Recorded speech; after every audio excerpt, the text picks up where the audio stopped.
We're experiencing some technical difficulties. For some reason, the audio is coming through my speakers and not my headphones. So maybe we just kill this so we don't get an echo. But these things, god damn it, people, they get smaller and smaller every year, and then we end up putting like 4, 5 of them in every kid's pillowcase or jack-o'-lantern box or whatever, because they're so small that they're practically pointless. Let's have some decent sized candy. You know, I mean, I get the fact that going to the full bars is a bit of a stretch, but these things are just absolutely, like, look at this. Look at this. There's nothing there, right? And it's not just Wonder Bar. Reese's, same thing. There's the tiniest thing ever. Oh, there's a crispy crunch. You can probably hear it.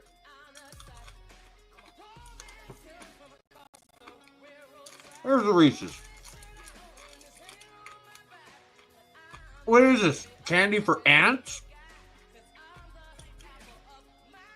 This goddamn shrinkflation is hitting everybody everywhere, including the Halloween candy. Go to a regular size thing. Pudding cups are just as bad for this. You people are pissing me off. Next year, Tooz is going full-size chocolate bars. So come by, ring the bell. My X isn't working again. Like, are you freaking kidding me, StreamYard? Goodness gracious.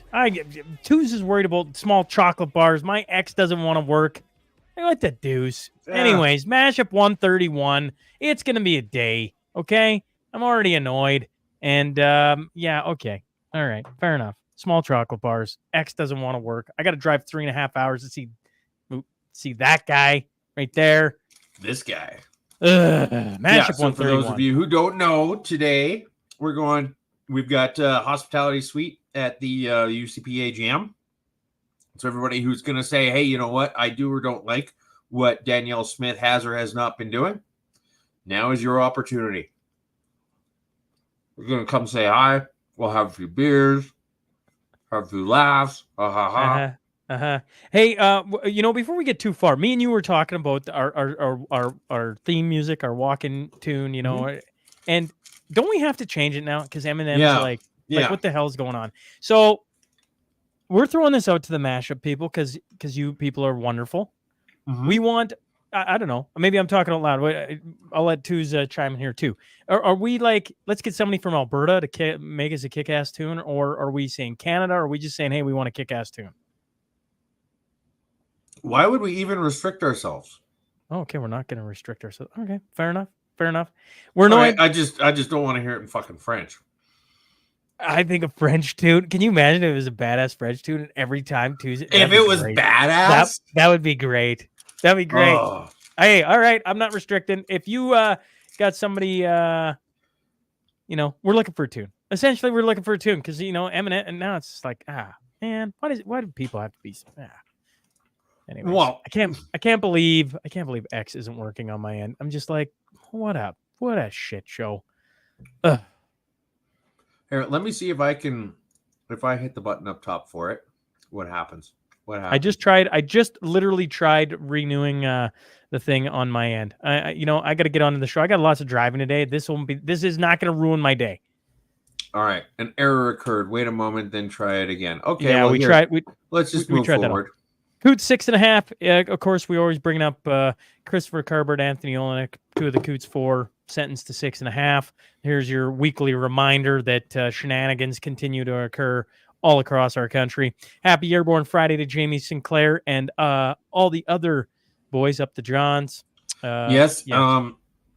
Jamie, it was great having you on the live stream. Every single moment that you were on the live stream. whether you knew it or not. So if you haven't listened to the SAS collection coverage, I put it out on the podcast. Who's gave me a rough time because I hadn't put out the BC one on the podcast, and I was like, well, it's like 6 hours. Anyways, it doesn't matter. So I put it out there, and I still have people texting me like every, twice a day, going, man, I just got to the end of the Sask live stream. That might be the funniest thing I've ever heard. And so if you have no idea what we're talking about, go back to the Sask live stream. Go to just the check it out. Go 5 to last hour, 44-minute mark and just listen to the last 16 minutes. I promise you, you will not laugh any harder than what you're about to all week long. You're gonna cry yourself. You're gonna have a great time. And shout out to Jamie Sinclair, because obviously we got a lot of time for Jamie on this side, and it couldn't have gotten any better for us at the end of the Sask live stream. Did you talk to him about that afterwards? Yeah, I did. I called him the next morning. Yeah, I called him the next morning. I'm like, did you listen to the end of the live stream? He's like, what? And then he went back and of course he was laughing. We should have had a live update. We should have brought him on today. But Mashup 131, as Two's pointing out, tonight we're at the UCP AGM. We got AMC Electrical, Bottom Hand Ranch Services, both sponsoring that. They're going to be two of the companies that are showcasing our hospitality room and our live episode, probably that we're going to record tomorrow, is my guess. We're kind of waiting to see what the setup is so we can get our brains around what we're going to do. But those two companies stepping up for not only the hospitality room, but the episode we're going to record in Red Deer this weekend. So that once again is the AMC Electrical Group. That's Drew McKay. And Bottom Hand Ranch Services. That's Tarek El Naga. So hospitality room, cash bar, and pretty cool people. Come hang out with everybody. Basically everybody except Blake Richards is welcome to come by. Anything else before we get rolling, Twos? Here on Mashup 131? That's basically it. We're just really looking forward to seeing everybody who's coming out to see the AGM. I, much to my personal chagrin, had to pull the pin and buy a membership so that I could attend. And if I can do that, you can too. Although it's kind of too late at this point. But everybody who did get tickets, we're looking forward to seeing you guys. Absolutely. And I suppose I should pull up the Mashup collection. Hey, I heard there's going to be one of these floating around this weekend. I've been told that one of these shirts is showing up. Obviously, I'm talking about, you go online, you can go see the Mashup collection and grab one of many different shirts. I'll toss it in there. Are the Two's ones on there yet? No. Two's ones. I sent you that weeks ago. I don't know if Two's is ever going to be on there, folks. I'm going to be honest. I sent you that weeks ago. Beep, beep. Let's move on. All right. We're going to have an echo because Two's can't figure his stuff out today. Well, why is everything but that going through my headphones? Welcome to my you're issues through my of headphones today. right now. Welcome. And that is getting played on the speakers. Tickling your eardrums, am I? I don't know. I got issues on my side. I can't get X to work off of here. I'm just like, whatever. This is going to be technology today. Fine. Chrome did an update, and then all of a sudden StreamYard just doesn't line up with it anymore. I think we need to storm the gates. All right. Just walk it off. Josh said his dad, this is Prince Albert, correct? I feel like I should have had that marked in. This is, I mean, it's weird that it was a shooting and not a stabbing, but yes, this is Prince Albert. Josh said his dad got to work site about 14 kilometers north of the city around 6:45 a.m., and he was driving a company Dodge Ram truck. It's pitch black because it's a rural job site, so he'd get the lights and electricity. He was filling up the generator with gasoline, and then all of a sudden, he saw two vehicles come screaming into the job site. He talks about seeing the dust in the air and the headlights. All of a sudden, the guys come running up to him, shoved him the shotgun in his face, and said, "Get down on the ground. Where is all your stuff?" And his father, Orland, said, "It's all in the truck. Take it. Take the truck. It's yours." And then the guys hit him in the back of the head with the stock of the shotgun. And then his dad said he could feel the cold barrel on the base of his head, like neck, and he just started praying. He thought his life was over.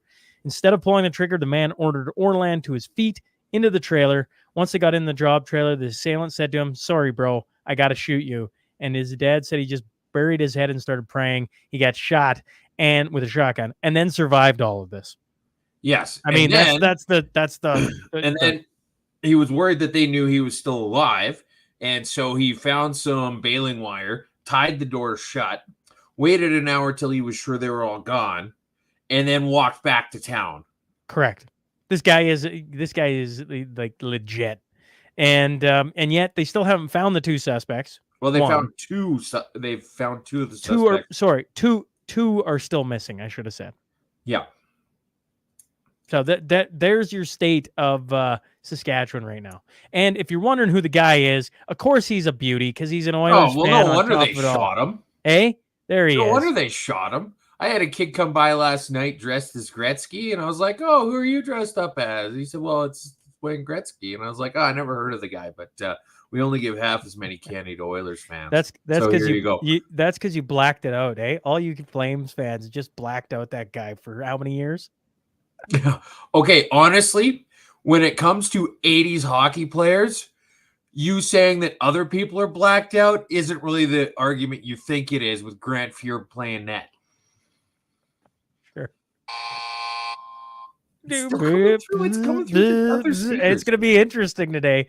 Okay. Here, real quick. Still awaiting my 3 Mashup shirts. Seems it is a shipping issue. I heard that from somebody else. So what you're saying is it's time to throw this thing to the wind, get a Canadian company to deal with our Canadian stuff. Let's talk to Quick Dick. We're going to talk to Quick Dick. Yeah. Fine. Done. Twos, you're cruel. Tell me I'm wrong, though. Tell me I'm wrong. You're wrong. The softer side of the economy. We need to get one thing clear. GDP is an imperfect measure of productivity despite its ubiquity in economic conversations. This coming from Brian Lewis. He says it especially falls short when comparing two nations with different structures and economic priorities. While GDP measures output, it misses many factors that contribute to quality of life. It turns out that when we look at other measures such as incomes, health, fairness, and happiness, Canadians are doing pretty well compared to other countries. Twos? It's really interesting that you could make a decent argument, or at least a slight argument, that GDP, because it's really nebulous, but you could kind of say that because there's a different structure with us having healthcare and them not having healthcare as part of the taxes we pay, that it's not totally reflective. But then he goes on to complain that the public sector isn't accurately reflected in GDP. And from here, I'm saying, why should it be at all? But he goes, like, even at one point, he's like, GDP doesn't even measure how happy people are. The point of an economist, well, there's a few points. One is to weigh trade-offs against each other, because that's all economics is. But to do that, you need to be able to accurately measure things, okay? And for you to, as an economist, to talk about levels of happiness stretches credulity a little bit, because if you can't measure it accurately, you can't discuss the trade-offs with it.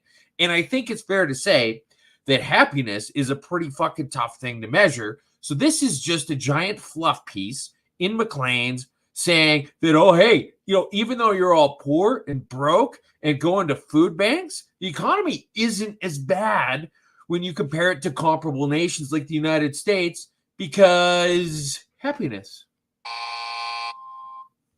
Oh, that echo's driving me nuts. Why is everything coming through here except for the buzzer? I don't know. The NDP are not a serious party. One day after Bloc Quebec leader Francois Blanchet said they'd be joining efforts to bring down the minority Liberals, and we all thought, hey, maybe we're going to get an election. Jagmeet Singh comes rolling in and says he wants nothing to do with it. Quoted, "I will not let Pierre Poilievre, the King Cut, or the Bloc to call the shots," he told reporters Wednesday afternoon. "I don't want a Liberal government. I don't want Justin Trudeau as Prime Minister. There will be an election, and when that election comes, people have an important choice." You know when that election that's coming? After he passes his pension date. That is the only time that's coming. It is just painful at this point. Pension vesting point, and then he also needs to... He absolutely needs to have a little bit more money, because, I mean, we covered this a few weeks ago. They're broke as shit. Yes. Now, just look, I think this is about the only time I'm ever going to say this, but I think there's a decent argument to be made right now for donating to the NDP. Hey, if you got some spare money lying around, odds are not, because we live in fucking Canada, but on the upside, it's basically worthless. And so if you want to get rid of some worthless stuff, send some of your Canadian money to the NDP so that they're not so damn broke that we can't have an election. Because literally the only thing holding this bullshit coalition together right now is the fact that the second place party or the third place party in Canada is too fucking broke. That's it. They're idiots. And because they're idiots, they're broke. And because they're broke, they can't afford an election. And because they can't afford an election, we can't have an election because they decide. I'm not donating to the NDP. Sorry, buddy. Neither am I. No. Fuck that. I'm just saying, it's just like, it's the best argument I've ever heard for someone to donate to the NDP. You don't hate the media enough. Toronto Star. We'll start there. No wonder Pierre Poilievre wants to defund the CBC. The public broadcaster has barely shown him any deference. Let's start by noting that, contrary to the Conservative leader's claim, the CBC is not the propaganda arm of the Liberal government. Okay. Overall, its reporting appears balanced. Right. Now, that doesn't Nothing backing up any of this, by the way. Now, that doesn't mean that the CBC treats climate denial as a legitimate point of view rather than what it is, the rejection of a well-established science. This is coming from the Toronto Star. Linda McQuaig, who ran it for an NDP twice, lost twice. Don't want to go any further than that. She did work for the CBC at one point in time. This is a big old, like, how is this in? It's a big club and you're not in it. Oh, yeah. And then the Denver Post wrote, the Republican presidential nominee Donald Trump on Tuesday hurled a series of personal attacks at Vice President Kamala Harris, calling her lazy, a word long used to mean black people in racist terms, and repeatedly questioning her intelligence and stamina. Isn't that interesting? That just like, oh, well, she's lazy. Oh, well, obviously you're being racist. I know lots of people who are lazy. Most of them live in Toronto. Okay, does that mean I'm Torontist? I mean, yes, I am, but that's a side point. Okay, the other thing is we've got this, do we need the CBC? A national survey of Canadians on public media. And this asked a very small handful of questions. It asked basically how satisfied are you with local and national news coverage? So, I mean, the idea is you want to start off with flower pots. You want to stack flower pots. And so this was a good flower pot stack question at the start. And then it immediately goes to, for each scenario, where would you go to learn more? And the options are local news, national news, and social media. Forest fire evacuation, the Olympics, E. coli outbreak, the king is ill, your mayor has an affair, stock market crash. I get the fact that we've got a lot of forest fires, but out of all of those other things, how many of them are even remotely relevant in day-to-day news? Okay, and then it asks, what journalists out there are journalists you can trust, and its big focal point is that there was lots of them that were in the mainstream media, but the big takeaway should be that fewer than 50% of the people surveyed could name a journalist that they trusted. And then they had this highly skewed graph. I'm going to show this real quick. This is why Canadian polling is garbage. Sucks. Okay, so here, look at this. Zoom in on it, too. Let's see here. Oh, shoot, I'm on the wrong page. Okay, here we are, zooming in. There you go. Now, I would just like to note the scale of this graph is between 20 and 60%. So if you were to have an honest scale of this graph, it would go all the way to the end of the right-hand margin. Yes. But it doesn't because, hey, why be honest about this stuff? And so it's interesting. Some would agree or strongly agree that CBC should be a reliable source of accurate information, high trust levels, has a large audience, popular, strengthens the country. How do you define strengthens the country? When you have these nebulous questions that people don't know how to ask, you just get answers all over the place. And if you're honest about it, then your margin of error ends up being higher. But they're not. Their margin of error was actually really low given how bad these questions are. And then here's the funny thing. Do you agree or disagree with any of the following criticisms of CBC Radio Canada? It's irrelevant. It's too woke. It doesn't speak to me or my interests. It tells people what to think. Biased reporting, shouldn't have ads, does not receive enough reliable funding. What does reliable funding mean? Is that public funding? I don't know.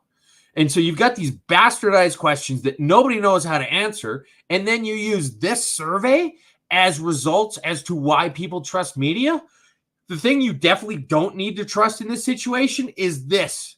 And by the way, more people said that they agree that they have biased reporting than people did not agree with it. It didn't even actually say where it came from or where the people surveyed were. It said that it just normalized the questions across demographics. This is bullshit. And yet it's being presented as a legitimate reason why we need to keep the CBC afloat. Well, and the other thing, going back to so that's on the Canada side. On the American side, with Trump calling her lazy and repeatedly questioning her intelligence stamina. What did they do to Donald Trump? They questioned his stamina, his age, on and on and on.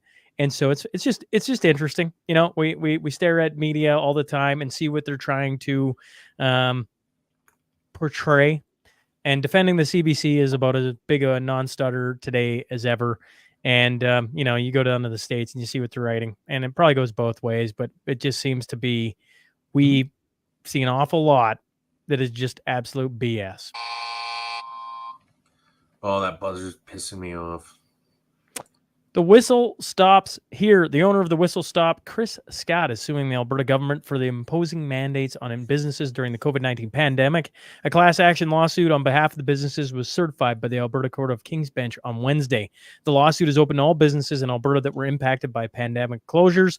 All individuals who owned in whole or in part a business or businesses in Alberta that was subject to full or partial closure or operational restrictions mandated by the Chief Medical Officer of Health orders between March 17th, 2020 and the date of certification, court documents read. So to all you Alberta businesses, if you're listening, that's big news. Now, the question I want to know is how can people get on that? Well, you know, maybe what we should do, because that's Wrath and Eva. I'm quite sure. Okay. I'm pretty sure we could reach out to one or both and have them come on maybe next week and just give an update of like, hey, if you're a business in Alberta, this is how you can get on it. I can't see it being that hard of a thing, Twos, because they're going to be looking for businesses. And you think here in Alberta, there should be thousands of people reaching out, I would think. Yeah. Well, I mean, that's the thing is you say, okay, well, you know what? You had a business. Okay, well, who do I talk to? Well, you got to look forever. Forever.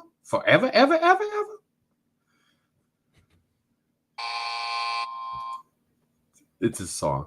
Yeah. RCMP officer has a giant bust. RCMP in BC say they have taken down the largest, most sophisticated drug super lab in Canada. The police force says federal investigators focused on combating illicit drug production in Canada busted the lab, which is believed to be run by a transnational organized crime group involved in mass production and distribution of fentanyl and methamphetamine across Canada and internationally. According to police, the amount of fentanyl and other materials seized would have amounted to more than 95 million potential lethal doses and worth an estimated 485 million in profit. To put it in context, the fentanyl seized could have taken the life of every Canadian citizen twice over. And aside from the drugs, which included 54 kilograms of fentanyl, 390 kilograms of methamphetamine, and 35 kilograms of cocaine, police also seized 89 firearms, several small explosives, body armor, and 500,000 in cash. Those guns look brand new, hey? And the interesting thing is that there's only one revolver, which, I mean, presumably these people have them for, you know, defending, protecting their territory and their stuff. And they would want to be able to have a loaded firearm at short notice, in which case you would want to have a revolver, because if you have any other of those semi-autos there, you know, eventually the spring in the mag is going to start to wear, and then you experience potential for jamming. And so you've got a bunch of people who bought guns to protect themselves based on what they saw in movies. But also, that's a shit ton of guns. And look at all that MDMA. It's all MDMA and guns. It's basically like they raided Joe Rogan's house. Yeah, it's a lot. Like, that is a lot. 95 million doses. Oh, well, yeah, goodness. It was a street value of over $500 million. Yes. Which is quite a bit. And so even for BC, that's quite a bit. Yeah. That's a fair point. I feel like every street corner drug dealer probably has all of that. But yeah. Are you going to discuss Chris going to AGM because of the change in the Alberta Bill of Rights? Actually, you know what? That's good mentioning real quick. So this Alberta Bill of Rights that's being proposed right now, there's a nice little clause in it that basically says these are inalienable rights that the government can never impose upon, unless the government decides that they need to impose upon them, in which they will, which makes it totally worthless. The whole point of this is to have a check and balance against the government. And if you give the skeleton key for this thing to the government, it's completely pointless. They'll never use it, twos. They never do such a thing. Isn't it funny how that goes? Yeah. If you're never going to use it, take it out. It's like, why would you go to the trouble of making such a pointless document? Like, how much time and effort have you tied these bureaucrats up with saying we are going to write this thing that just lays out all of the things that we can never do towards Alberta citizens as members of the government unless we as the government decide to do these things to Alberta citizens.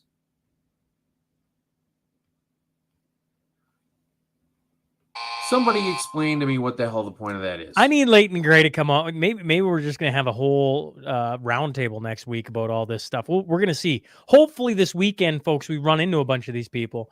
We put the mics on and we get to talk about a bunch of this stuff. That is the hope while we're in Red Deer. We're going to find out. We're going to find out. So hopefully while we might get ran out of that place. Might. Everyone else's podcast.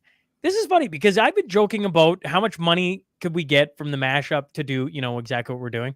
The Trudeau government is facing criticism for spending millions of taxpayer dollars on podcast productions across federal departments, according to recently obtained records. Of course, it's the Taxpayers Foundation that or Federation, sorry, they got these taxpayer-funded podcasts labeled by critics as make work projects for bureaucrats. No kidding.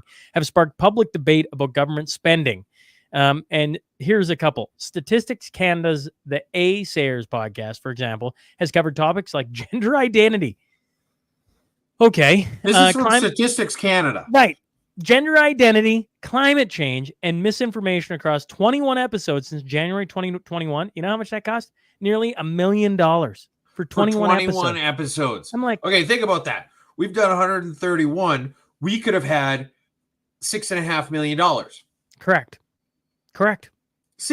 Honestly, if you gave us $6.5 million, I would be on a catamaran somewhere and I would never come back to Canada and I wouldn't be besmirching your idiot government anymore. I'd be like, good luck, fuckers. See you guys later. Like that would be money well spent. Another high cost production, the CCI and CHIN in Our Words podcast from Canadian Heritage aim to preserve department history through staff interviews. The 7-episode series produced from 2019 to 2021 cost approximately $155,000. That's more than $22,000 per episode. I'm like, what? $22,000 an episode? Does anybody else think it's weird that with all of these allegations of foreign interference, we have a department in our government that is CHIN? We literally have CHIN as a department. I feel like maybe that's where the investigation should start.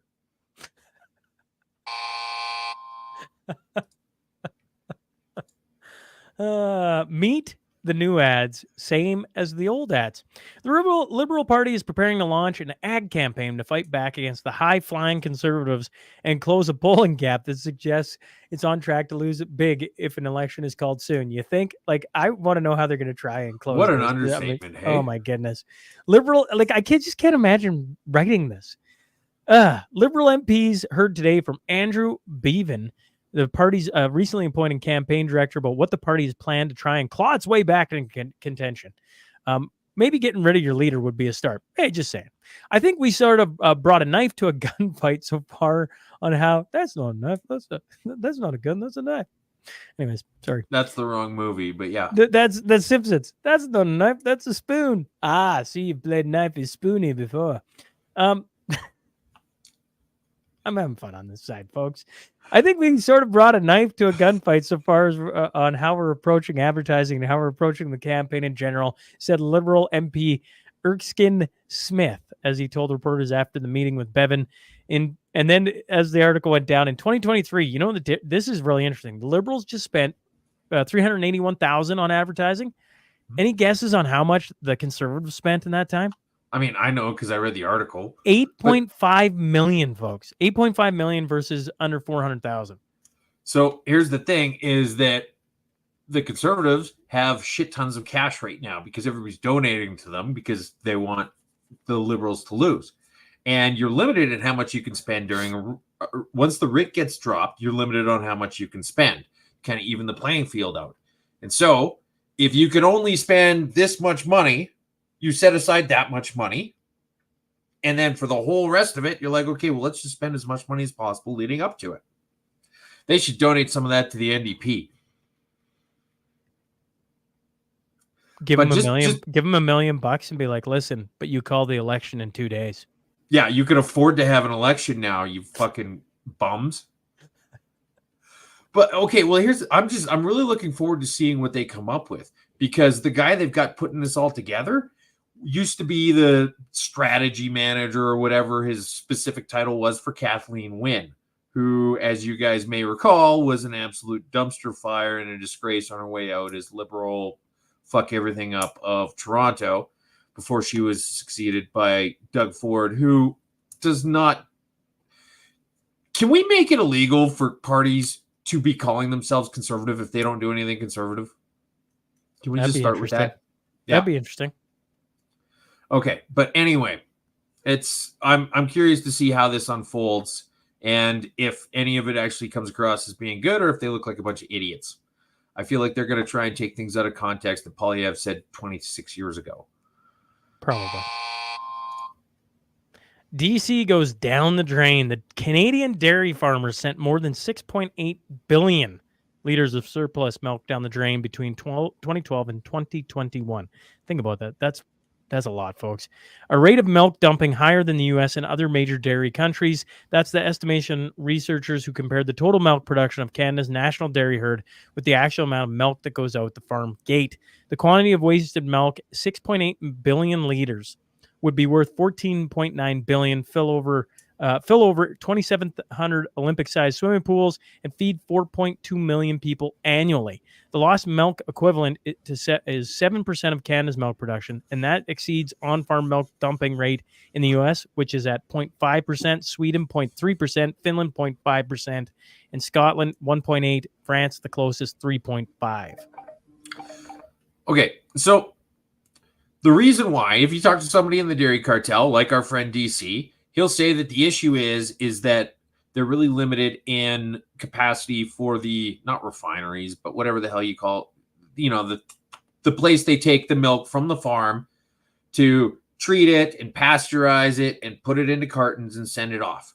That's their choke point. And when there's not enough capacity at those plants, then the farmers just have to dump the milk out. And you might argue that it's poor planning on their part. They've got too many cattle, or they're just whatever else, right? Thing about it is that the main argument is that milk needs to be protected for consumers' sake, so that the consumers can know when they're buying a jug of milk that they're getting something that's safe and it hasn't gone bad, and that they can trust that what they buy is going to be a quality product. Now, I don't think there's a single product in the world less deserving of that sort of protection than milk. Because if you open up a jug of milk, you go, oh, milk's gone bad, bitches. That's it. And you dump out the milk, and you're out $2. And then you don't buy that milk again. Or you take it back and you say, hey, you guys sold me a bad jug of milk, and then they give you another one. Okay? And if it happens enough, you stop buying that milk. You don't go there anymore. And so why the farmers can't just sell directly to their communities is absolutely beyond me, because it's illegal in Canada. You can't just sell raw milk, because God forbid that you could just sell something that you rate like from your actual farm directly to people who don't want to see it be processed. And if you sold them a bunch of bad milk, they would just stop buying your milk. You know what's funny? I feel like at this point, there's a huge black market of milk right now. Raw milk being sold. It wouldn't surprise me at all. It probably always has been there, but I think the freedom movement really, like, I think there's some money to be had in raw milk.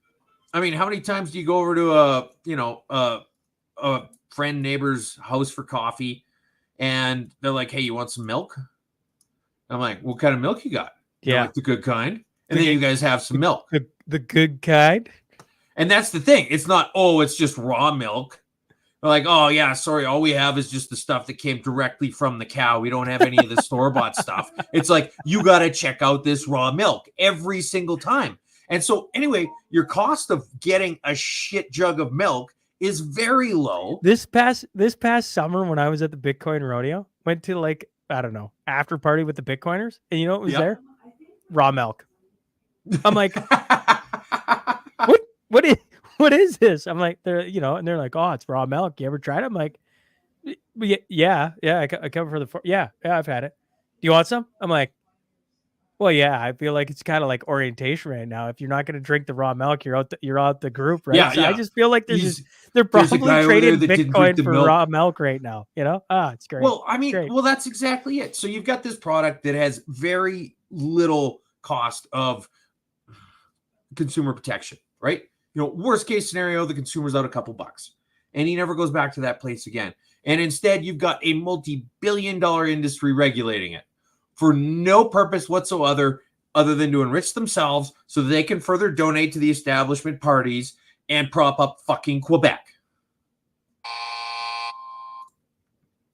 U.S. election update.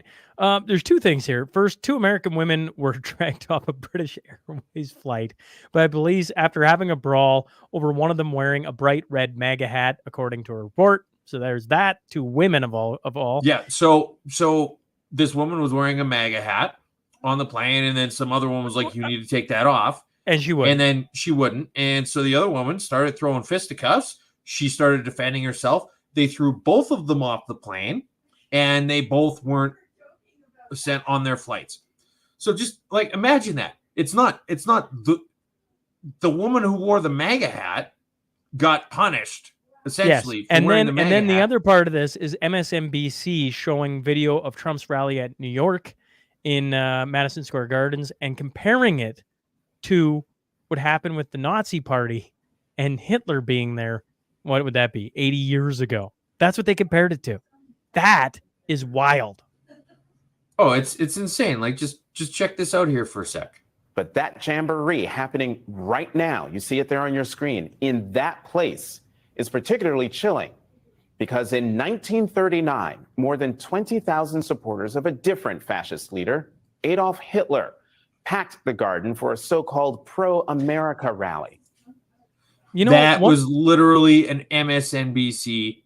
You know, and here's the thing: in the middle of COVID, I was so hesitant to like bring up Nazis, Hitler, right? Because I'm like, that's a pretty strong comparison to make, right? And it's like you've never seen the left wing talk about anything. And then the left wing, you know, they come out and they're like like Hitler, and they literally show old. You're like, oh my god, this is unbelievable. This is the same building where there was a Nazi rally 80 years ago. Like, how many places in Germany can you say that about? Probably all of them. Like, basically anything that's 80 years old, you can say that. Let's get on. For them, let's get on.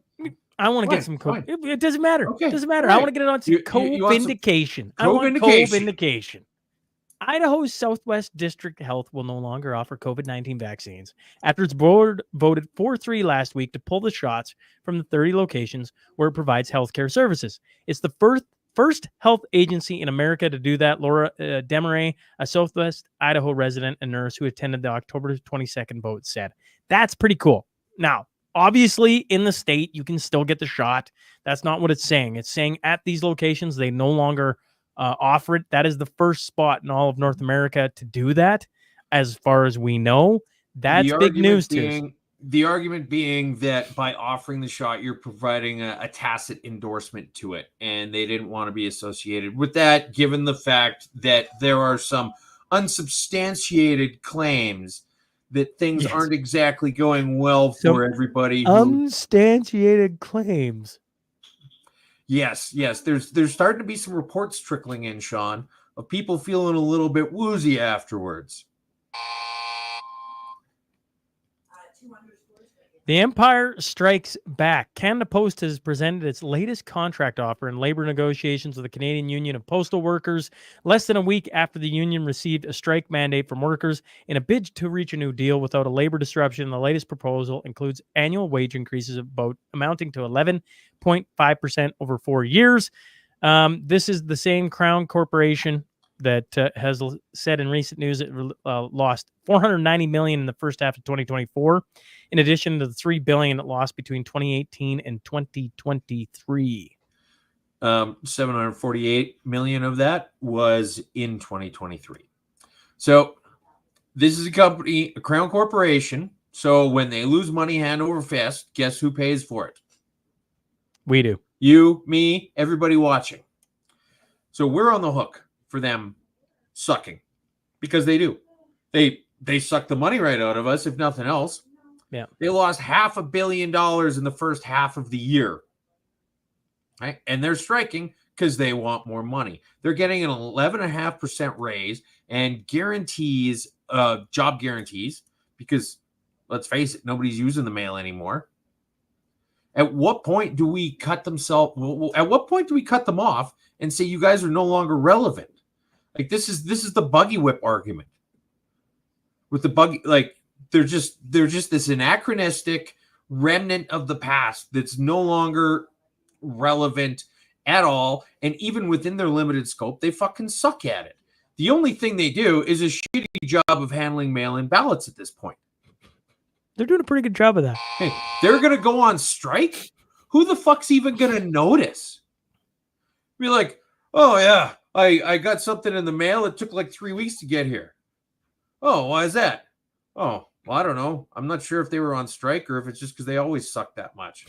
There's no discernible drop in service when they go on strike. So here's the thing. If you're some union or some professional organization of workers, you need to get your level of delivery up to a point where if you stop working entirely, people will notice before you stop working entirely. You're not wrong. Goofy news. Women in China get phone calls from the government workers asking, are you pregnant now? One lady said she received a phone call which was uncomfortably personal and invasive. The working mother of two shared that she was asked when she would be conceiving a third child.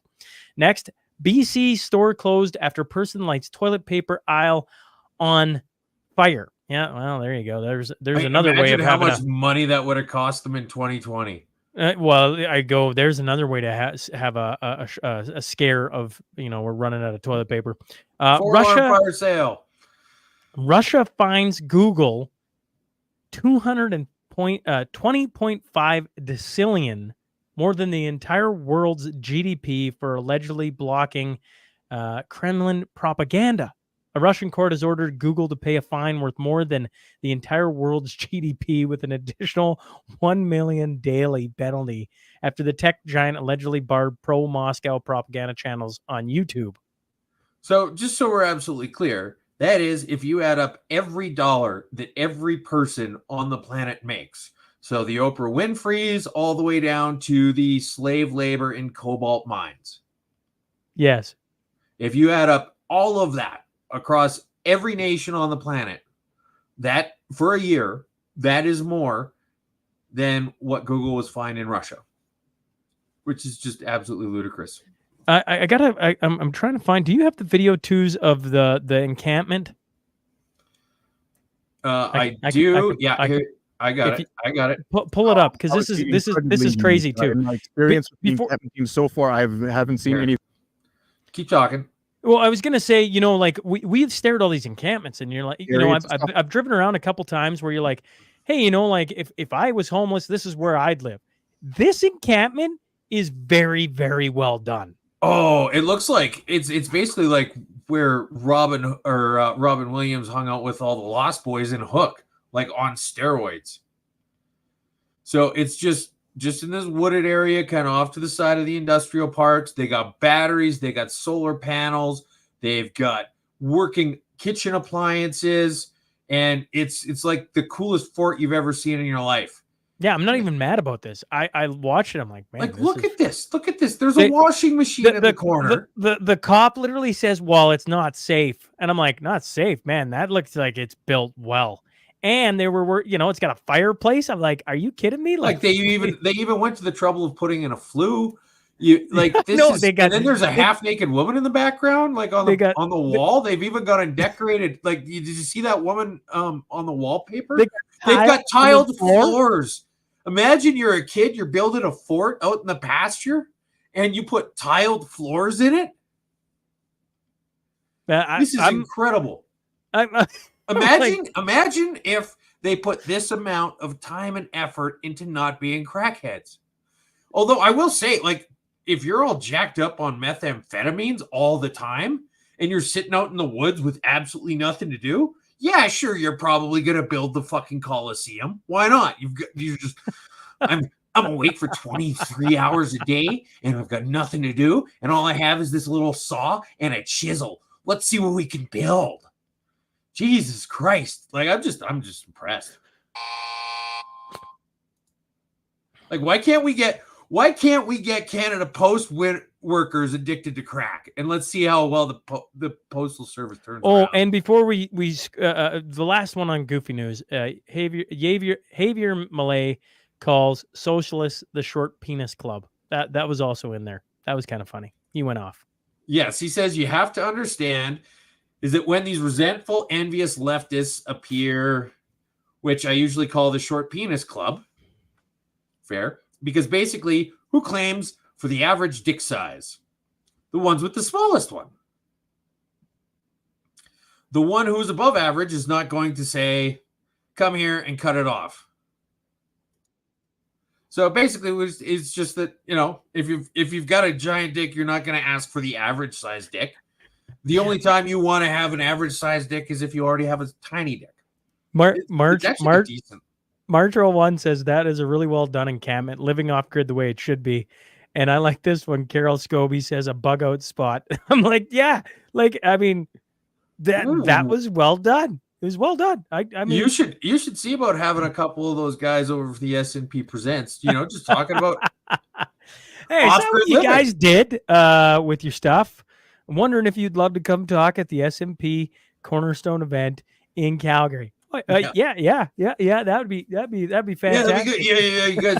You guys got any crack or maybe some wood I can cut up? Let's get some wood. I got tiles. Yeah. Well, I mean, when you've got an entire industry built on stealing building supplies from new residences, this is what they're going to come up with, right?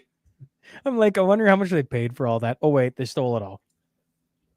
Liberals need to abort the abortion debate. I don't know. I just put liberals will always protect a woman's right to choose. They got videos out about it. So they're tanking in the polls. And so they haven't done a good job of the typical, like the classic fallback. Anytime the liberals are doing badly in the polls is the conservatives have a secret agenda to take away your right to abort your children. And, I've said this before. Oh, the Red Deer Resort and Casino is trying to give me a call. I'm going to have to call them back. They probably want to know what's going on tonight. I've said this before, but they're idiots. And it's just grasping at straws. The conservatives have been really clear about this. And if it was going to be something they were going to do, why didn't they do it when Stephen Harper was in charge for a decade? Okay. But they're doing so badly in the polls that they're actually trying to do a new twist on this where they're getting nonprofits caught in the middle and saying that, trying to set the conservatives up to say, hey, this is bad legislation. And then if the conservatives say that, then they're going to go, oh, see, we told you they were against abortions. But really at this point, Sean, they're just grasping at coat hangers.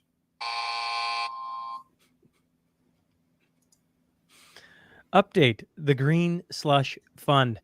Andre Lee's Methot of Cycle Capital paid her own companies millions of dollars from the Green Slush Fund. But inconvenient questions about her ethics hurt her feelings because she's a woman, a Quebecer, and an environmentalist.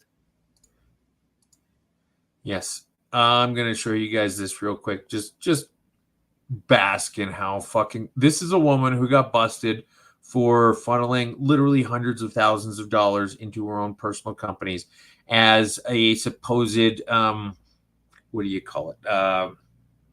overseer of taxpayer monies. He stated several times that you feel that your reputation has been tarnished. And previously you had started to say something about yourself being a woman, and then you were cut off. Did you? Oui. Alors souvent, j'ai eu l'impression que j'ai été attaquée. Yes, I've often been under the impression that I was being attacked because I was a woman, a Quebecer, an environmentalist, because I was known. I don't know. But if everyone... No, bitch. You got attacked because you stole hundreds of thousands of taxpayer dollars. Correct. Correct. Oh, man. All right.